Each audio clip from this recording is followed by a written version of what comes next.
hadis sahih yang diriwayatkan Imam Bukhari, hadis Abdullah bin Abbas radhiyallahu anhuma. Di sini hadis yang menjelaskan saking mulia 10 hari pertama, Allah Subhanahu wa taala paling cinta amal-amal salih di dalam hari-hari 10 tersebut. Contoh, kalau anda suka salat sunnah, duha dan yang lain-lain, Allah lebih cinta salat duha di 10 hari pertama Zulhijjah. Bismillahirrahmanirrahim. Assalamualaikum warahmatullahi wabarakatuh. Alhamdulillahirabbil alamin. Allahumma shalli ala sayyidina Muhammad wa ala ali sayyidina Muhammad. Sahabat, teman-teman yang beriman yang insyaallah dirahmati oleh Allah Subhanahu wa taala. Pada kesempatan yang sangat mulia ini, mari sama-sama kita simak, kita dengarkan tausiah dari guru kita almarhum Syekh Ali Jaber tentang kedahsyatan 10 hari pertama bulan Zulhijjah. Untuk lebih jelasnya, untuk lebih detailnya, mari sama-sama kita simak tayangan berikut ini. Assalamualaikum warahmatullahi wabarakatuh. Bapak-bapak, ibu-ibu yang sama-sama dimuliakan dan diberkahi Allah Subhanahu wa taala. Keutamaan 10 hari pertama Zulhijjah. Dan Zulhijjah menjadi salah satu bulan haram. Ada 4 bulan di antara 12 bulan, ada 4 bulan yang dinamakan bulan haram, bulan suci, bulan agung. Tidak boleh di dalamnya ada perang, tidak boleh di dalamnya ada berbuat kezaliman. 3 bulan berturut dan 1 bulan pisah. 3 bulan berturut adalah Syawal, Zulqa'dah dan Zulhijjah, yang dinamakan bulan-bulan haji. Karena bulan haji ada 3 bulan. Artinya untuk mulai melaksanakan dan nawaitu haji, mulai dari bulan-bulan haji. Jadi kalau ada orang habis Idul Fitri berangkat untuk haji, ya bisa, boleh. Tapi dia bertahankan ihramnya sampai hari Arafahnya. Rasa dia mau nunggu 2 bulan ihram. Tapi disitulah masuknya kita boleh berniat dan berangkat untuk beribadah haji. Jadi tidak ada yang berangkat bulan Ramadan dia bilang ana mau haji. Memang tidak ada visa haji kalau bulan Ramadan. Jadi Syawal, Zulqa'dah, Zulhijjah bulan haram. Yang keempat bulan Rajab. Bulan Rajab. 4 bulan ini tidak boleh di dalamnya ada berbuat kezaliman atau perang. Jadi ada bulan haram, ada tanah haram. Di Makkah tidak boleh ada perang.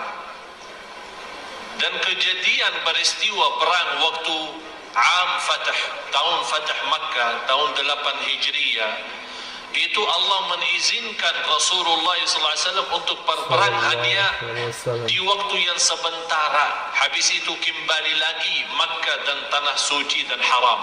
Tidak boleh ada perang dalamnya.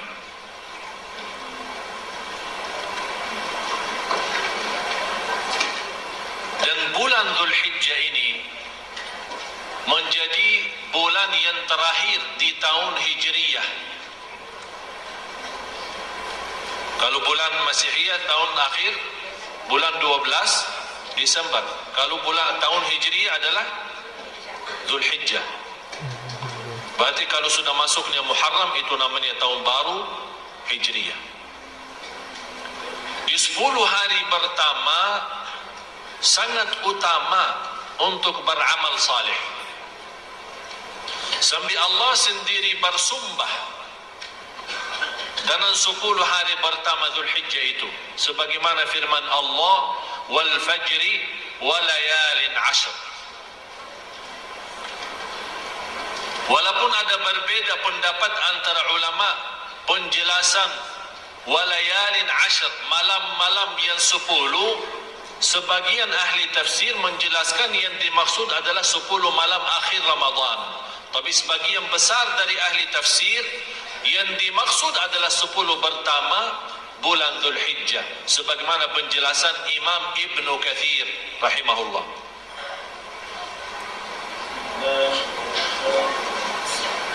Dan jamaah sekalian, Bapak Ibu, kalau Allah bersumpah terhadap sesuatu, berarti sesuatu itu sangat agung.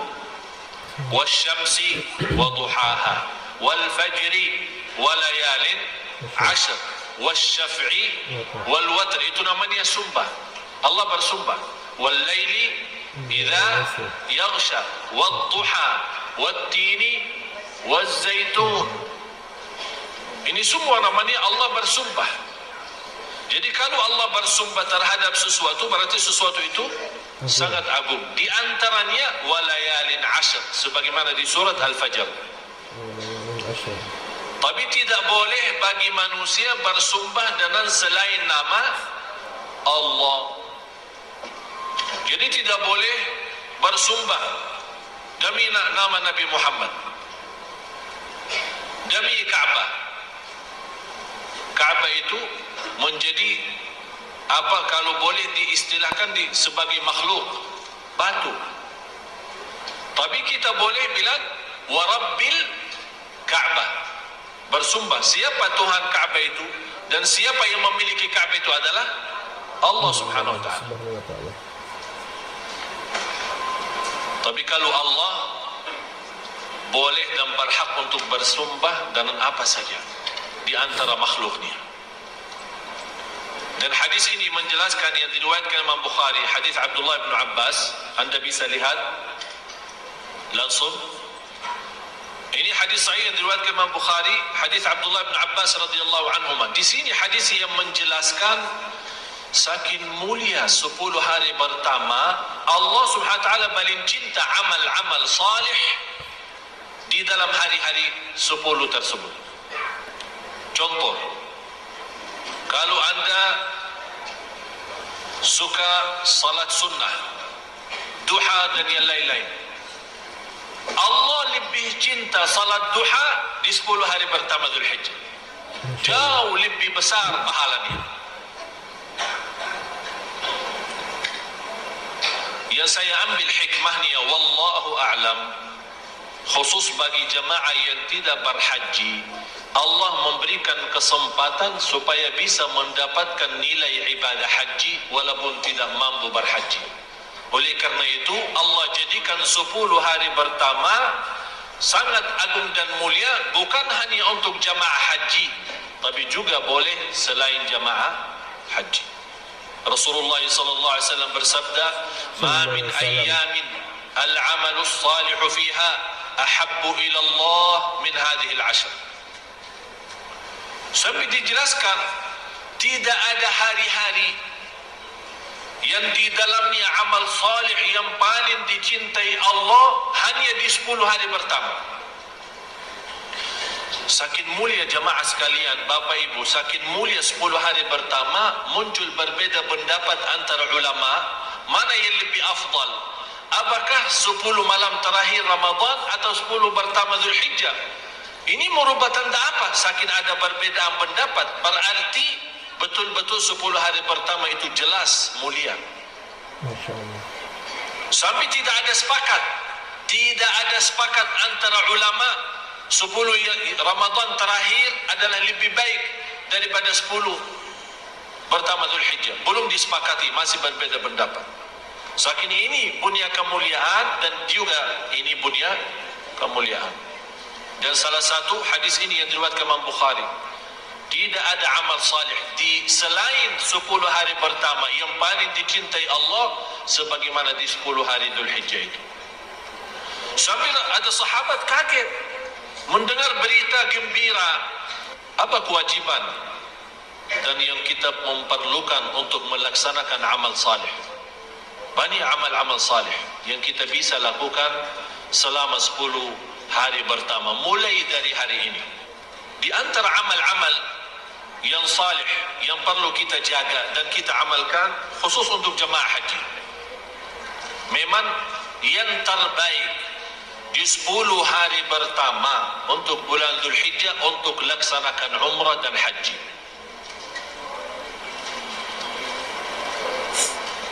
biasanya jemaah haji umrah hampir 60-80% sudah pada berangkat. Tapi ada juga yang masih siap-siap menunggu visahnya, menunggu apa. Jadi di antara amal yang perlu kita jaga adalah haji dan umrah. Dan jemaah sekalian, harus kita fahami satu persoalan. Untuk haji tidak wajib umrah sebelum niat. Ada orang berkata, ana mau haji pertama kali, tapi ana belum sempat umrah. Apakah boleh enggak? Boleh. Tapi jelas lebih mulia dan lebih agung adalah umrah dan haji. Karena haji itu kan ada 3 macam. Ada tamattu', ada qiran, ada ifrad. Ifrad artinya membawa ibadah haji sendiri. Labbaik Allahumma hajja. Tidak ada selain haji. Jadi dia berangkat dari sini untuk haji. Tapi tamattu' dan itu yang lebih baik. Karena itu sunnah Rasulullah SAW adalah tamattu'. Umrah dulu disambungkan dengan haji. Niatnya apa? Labbaik Allahumma umratan wa hajja.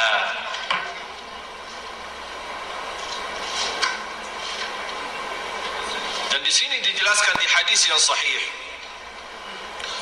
Rasul sallallahu alaihi wasallam, hadis Abi Hurairah radhiyallahu an, bagaimana menjelaskan al-umratu ila al-umrah kaffaratun lima bainahuma wal hajjul mabrur laisa lahu jazaa'un illa al-jannah.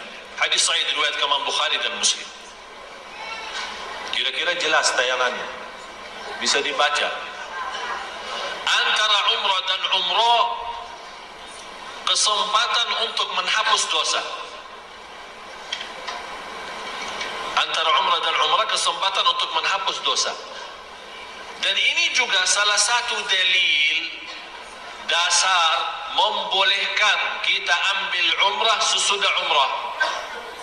Ini selalu diributkan, setiap tahun jamaah berangkat umrah diributkan. Katanya ustaz kita tidak membolehkan, ada ustaz lain membolehkan. Yang benar mana sih?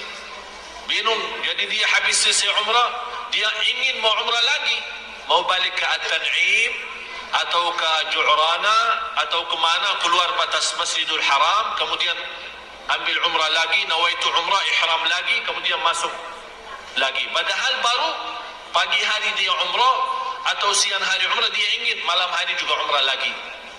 Ini membuktikan tanpa ada batas. Tanpa ada batas. Umrah antara umrah sama umrah. Apakah antara umrah sama umrah 1 tahun? Berarti selama 1 tahun terhapus dosa kita. Antara umrah sama umrah yang akan datang 1 hari, berarti selama 1 hari terjamin ampunan dosa kita. Karena tidak ada satu ayat atau hadis membatasi antara umrah sama umrah harus 1 bulan atau harus 1 minggu atau harus 1 tahun, tidak ada.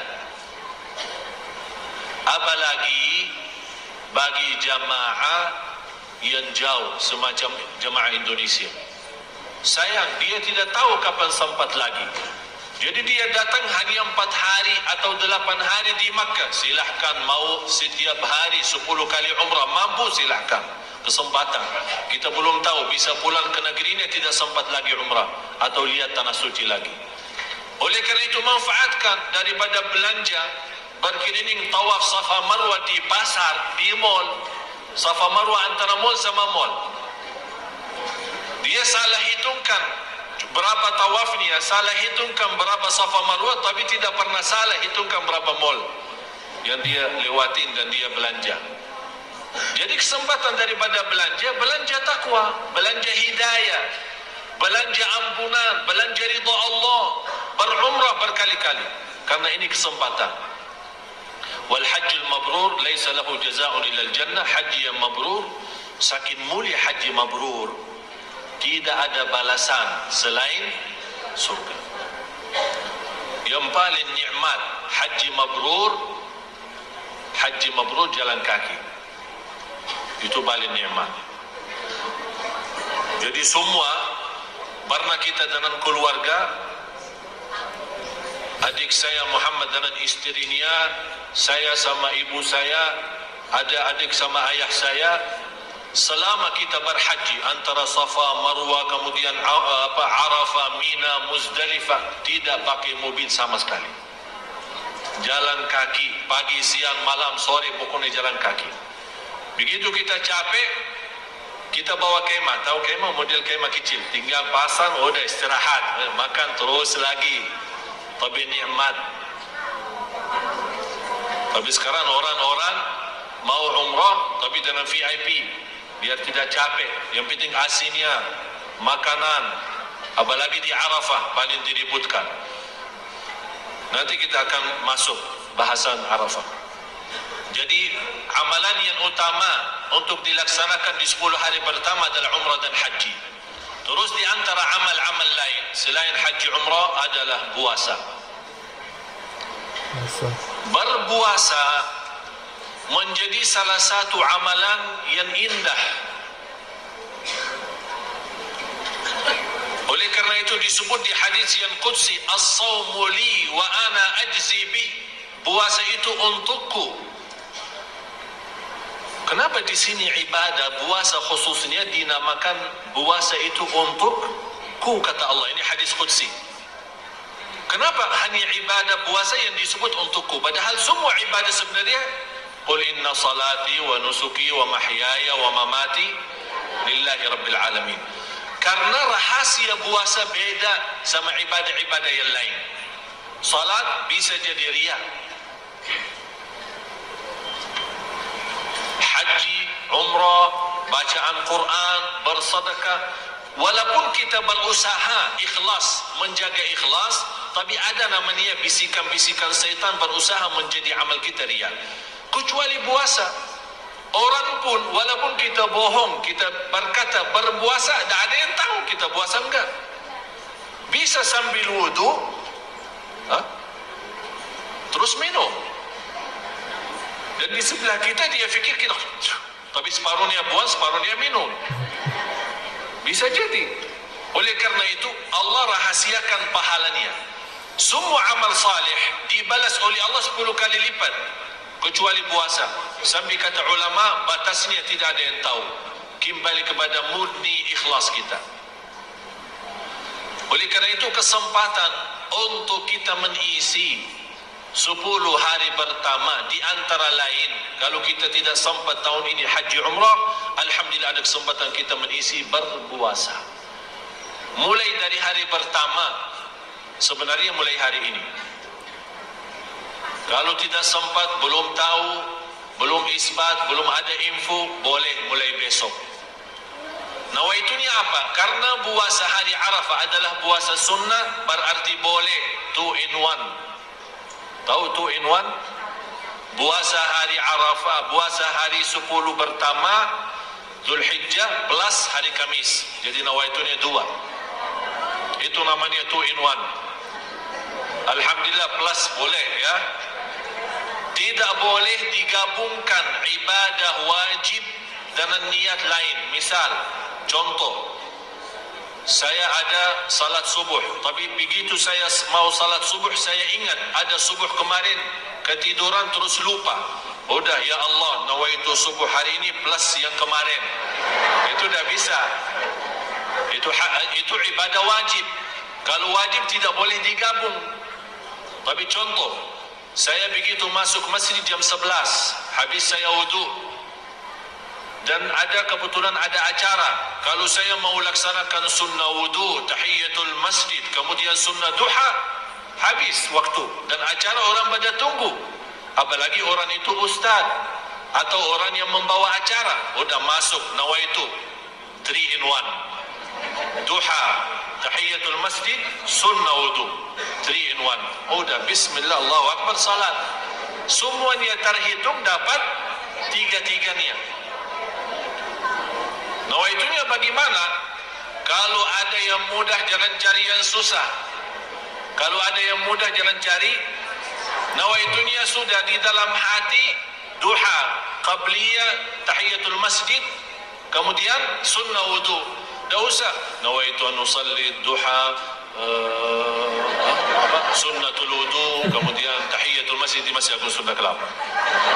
Nanti salah sebut lagi, nanti ulang lagi niatnya. Udah, nawaitu niat masuk sunnah tahiyatul masjid, sunnah wudu, kemudian sunnah duha. Jelas? Termasuk puasa sunnah. Ini sekarang kita mengharapkan ada di antara bapak ibu yang suka puasa Nabi Daud. Silahkan tetap puasa Nabi Daud, tapi tambah lagi plus puasa hari 10 pertama Zulhijjah, supaya kita mendapatkan nilai ibadah dua.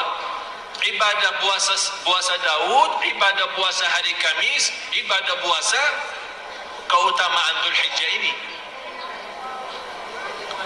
Malah cuba lihat kabar gembira bagi orang yang suka berpuasa lillahi ta'ala. Tidak ada alasan satu hari fi sabilillah. Alasannya apa?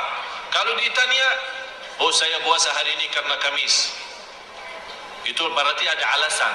Tapi ada orang ditanya, ente kenapa puasa? Saya puasa hari ini lillahi ta'ala. Tidak ada alasan. Cuma saya mau mendekatkan diri saya kepada Allah lewat puasa sunnah. Apa pahalanya? Coba.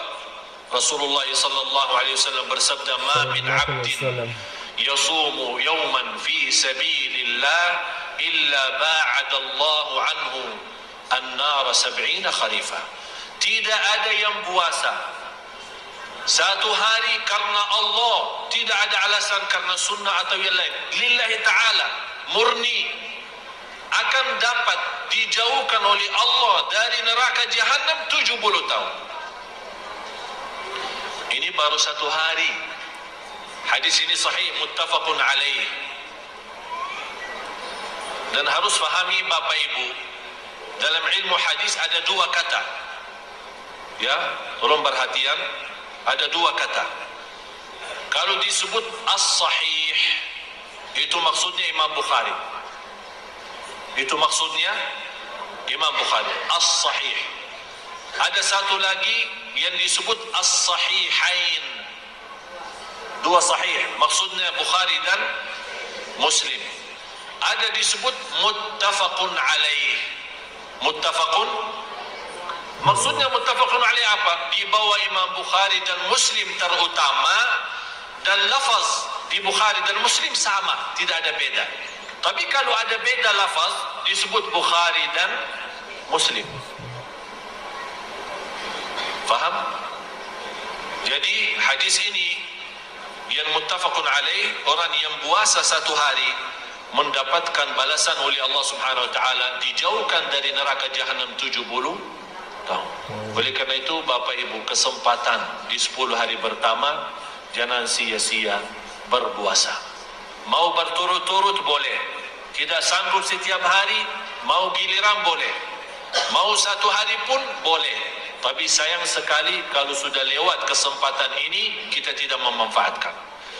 Tapi kalau anda merasa diri tidak bisa, sibuk, kecapean, banyak aktivitas, saya tidak sanggup menjaga puasa selama ini, paling tidak jaga puasa hari Arafah.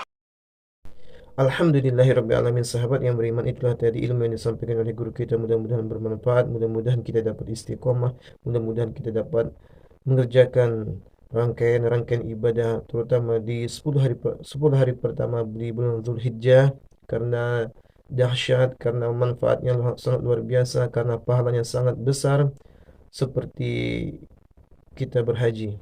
Maka dari itu mari kita istiqomah, terutama kita berpuasa di 10 hari pertama tersebut, pahalanya sangat luar biasa. Mungkin itu saja yang bisa saya sampaikan. Lebih kurang saya mohon maaf. Saya akhiri. Wassalamualaikum warahmatullahi wabarakatuh.